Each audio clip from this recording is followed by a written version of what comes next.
2016 সালের 4 ফেব্রুয়ারি গভীর রাত। পুরো বাংলাদেশ তখন ঘুমে আচ্ছন্ন।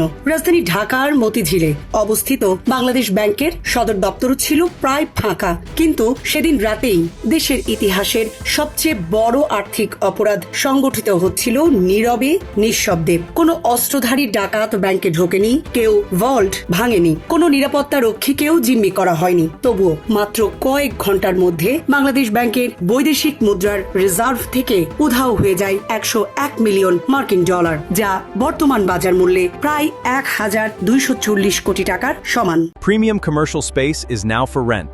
Featuring ample parking and excellent accessibility, this 4,200 square foot space is ready. Elevate your business and call us today.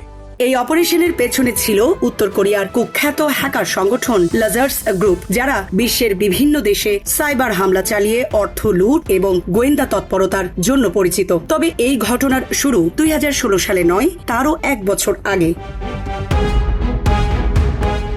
2015 সালের জানুয়ারিতে বাংলাদেশ ব্যাংকের কয়েকজন ঊর্ধ্বতন কর্মকর্তার কাছে একটি ইমেইল আসে। প্রেরকের নাম ছিল রাসেল আহলাম। ইমেইলটি ছিল খুবই সাধারণ। একজন চাকরি প্রার্থী হিসেবে তিনি ব্যাংকে চাকরির আগ্রহ প্রকাশ করেছিলেন। সঙ্গে একটি সিভি ডাউনলোড করার লিঙ্কও যুক্ত ছিল। বাহ্যিকভাবে সবকিছু স্বাভাবিক মনে হলেও আসলে সেটি ছিল একটি মারাত্মক ফাঁদ। বাংলাদেশ ব্যাংকের কোনো এক কর্মকর্তা সেই লিঙ্কে ক্লিক করার সঙ্গে সঙ্গেই তার কম্পিউটারে প্রবেশ করে একটি ম্যালওয়্যার। এভাবেই শুরু হয় বিশ্বের অন্যতম বড় সাইবার ডাকাতির প্রথম অধ্যায়।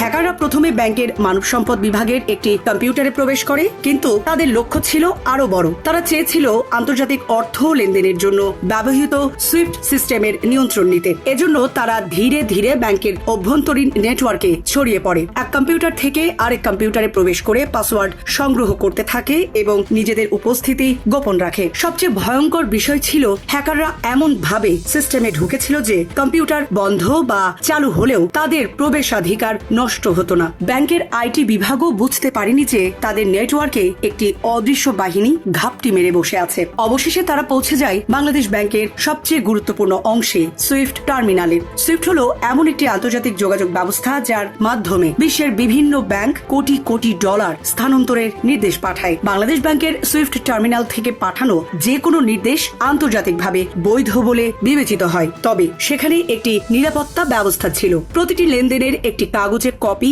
স্বয়ংক্রিয়ভাবে একটি নিরাপদ প্রিন্টারে ছাপা হতো। কোনো অস্বাভাবিক লেনদেন হলে কর্মকর্তারা সঙ্গে সঙ্গে বিষয়টি জানতে পারতেন, কিন্তু হ্যাকাররা সেটিও নিষ্ক্রিয় করে দেয়। তারা এমন ভাবে সফটওয়্যার পরিবর্তন করে যে প্রিন্টার চালু থাকলেও কাগজে কিছুই ছাপা হতো না, ফলে সন্দেহজনক লেনদেনের কোনো প্রমাণ দৃশ্যমান ছিল না।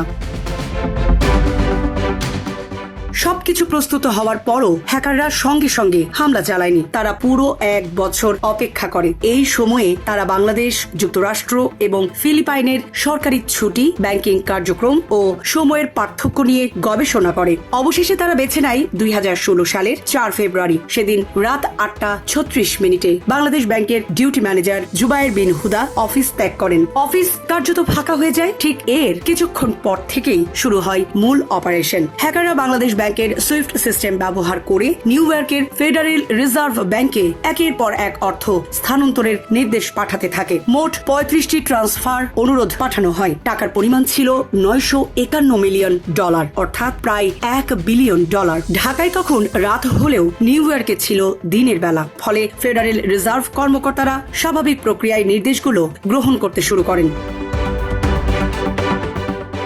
হ্যাকারদের পরিকল্পনার সবচেয়ে চতুর অংশ ছিল সময় নির্বাচন। বাংলাদেশের শুক্রবার ও শনিবার সাপ্তাহিক ছুটি, নিউ ইয়র্কের ছুটি শনিবার ও রবিবার। আবার ফিলিপাইনে তখন সামনেই ছিল লুনার নিউ ইয়ার উপলক্ষে জাতীয় ছুটি। এই 3 দেশের ছুটির সমন্বয়ে হ্যাকারদের প্রায় 5 দিনের একটি নিরাপদ সময়সীমা এনে দেয়। কিন্তু সবকিছু ঠিকঠাক চললেও শেষ মুহূর্তে হ্যাকারদের কয়েকটি ভুল বাংলাদেশের জন্য আশীর্বাদ হয়ে দাঁড়ায়। প্রথম ভুল ছিল প্রযুক্তিগত। তারা কিছু লেনদেনে মধ্যবর্তী ব্যাংকের তথ্য সঠিকভাবে দেয়নি, ফলে বেশিরভাগ লেনদেন প্রথমে বাতিল হয়ে যায়। পরে তারা তা সংশোধন করে পুনরায় পাঠায়। দ্বিতীয় ভুলটি ছিল আরো নাটকীয়। ফিলিপাইনের যে শাখায় অর্থ পাঠানো হচ্ছিল তার ঠিকানায় ছিল জুপিটার শব্দটি। যুক্তরাষ্ট্রের নিষেধাজ্ঞার তালিকাভুক্ত একটি ইরানি জাহাজের নামও ছিল জুপিটার। ফলে ফেডারেল রিজার্ভের স্বয়ংক্রিয় নিরাপত্তা ব্যবস্থা বিষয়টি শনাক্ত করে এবং কর্মকর্তাদের সতর্ক করে।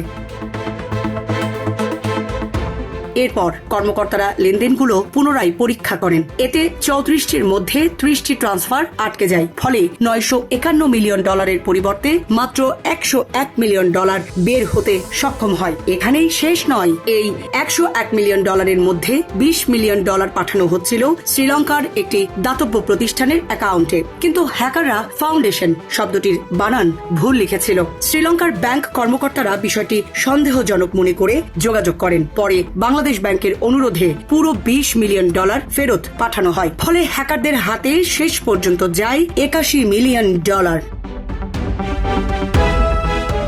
এই অর্থ জমা হয় ফিলিপাইনের আরসিবিসি ব্যাংকের একটি শাখায় খোলা 4টি ভুয়া অ্যাকাউন্টে। এসব অ্যাকাউন্টের মালিকদের নামও ছিল জাল। বহু আগেই জাল নথি ব্যবহার করে অ্যাকাউন্টগুলো খোলা হয়েছিল এবং 1 বছর ধরে সেগুলো নিষ্ক্রিয় অবস্থায় রাখা হয়েছিল। টাকা পৌঁছানোর পর দ্রুত তা বিভিন্ন অ্যাকাউন্টে সরিয়ে ফেলা হয়। পরে সেই অর্থ মানি এক্সচেঞ্জ প্রতিষ্ঠানের মাধ্যমে ফিলিপাইনের মুদ্রায় রূপান্তর করা হয়। এরপর শুরু হয় মানি লন্ডারিং এর সবচেয়ে গুরুত্বপূর্ণ ধাপ।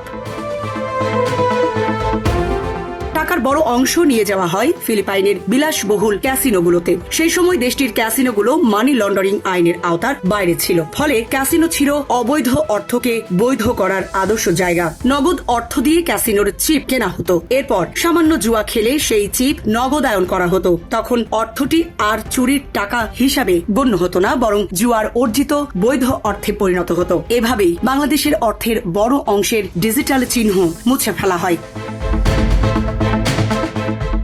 ঘটনার পর যুক্তরাষ্ট্রের FBI, বিভিন্ন আন্তর্জাতিক তদন্তকারী সংস্থা এবং সাইবার নিরাপত্তা বিশেষজ্ঞরা তদন্ত শুরু করেন। তারা বাংলাদেশ ব্যাংকে পাঠানো ইমেইল, ব্যবহৃত ম্যালওয়্যার, IP ঠিকানা এবং বিভিন্ন ডিজিটাল প্রমাণ বিশ্লেষণ করেন। তদন্তে একের পর এক সূত্র গিয়ে মেলে উত্তর কোরিয়ার লাজার্স গ্রুপের দিকে। একই ধরনের ম্যালওয়্যার এবং একই ধরনের কৌশল আগে সনি পিকচার্সের ওপর হামলাতেও ব্যবহার করা হয়েছিল। পরবর্তীতে তদন্তকারীরা উত্তর কোরীয় প্রোগ্রামের পর জিন হিয়োকের নাম শনাক্ত করেন। যুক্তরাষ্ট্রের বিচার বিভাগ তার বিরুদ্ধে আনুষ্ঠানিক অভিযোগও গঠন করে। তবে উত্তর কোরিয়া বরাবরের মতোই অভিযোগ অস্বীকার করে। জীবন অবাক না করলে কে করবে? 28% মিল্ক ফ্যাটের অবাক করার সাথে ফ্রেশ মিল্ক পাউডার। জীবন অবাক করুক প্রতিদিন। আজ 1 দশক পার হলেও পুরো অর্থ উদ্ধার করা সম্ভব হয়নি। কিছু অর্থ ফেরত এলেও অধিকাংশ টাকার শেষ গন্তব্য আজও রহস্যে ঘেরা। তবে আন্তর্জাতিক তদন্তকারীদের বিশ্বাস, ফিলিপাইন থেকে সেই অর্থের একটি বড় অংশ ম্যাকাও হয়ে শেষ পর্যন্ত উত্তর কোরিয়ার গোপন আর্থিক নেটওয়ার্কে পৌঁছেছিল। সামরিনা প্রীতি, ঢাকা এক্সপ্রেস।